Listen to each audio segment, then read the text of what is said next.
কি খাচ্ছ তুমি? মুড়িটা খেলে কি লঙ্কাটা চিবিয়ে দিলে নাকি? কি খাচ্ছ তুমি? না কি দেখাবো? তুমি আপেলটা শেষ করেছো?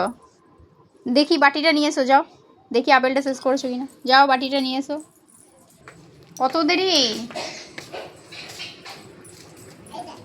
কই দেখি, নিয়ে এসো এখানে। বাহ, গুড গার্ল। সব খেয়ে নিছো? কি খেলে তুমি? আপেল খেয়েছো? আপেলটা সব খেয়ে নিয়েছো? আপেলটা মিষ্টি ছিল? মিষ্টি ছিল? বাহ, খেতে ভালোবাসো? আপেল খেতে ভালো লাগে তুমি? আর ওটা জল নেই তো, আপেলটা খেয়ে পরে যে জলটা থাকে, যে কোনো ফল খেয়ে যে জলটা থাকে, ওই জলটা ওকে চুমকে খেতে হবে বাটিটা নিয়ে, নাহলে ওর তৃপ্তি মেটে না। ভালোবাসে ভীষণ জলটা খেতে, লাস্টে যে জলটা থাকে, তাই তো। আচ্ছা হাই করে দাও তো একবার, হাই, হাতটা দিয়ে হাই।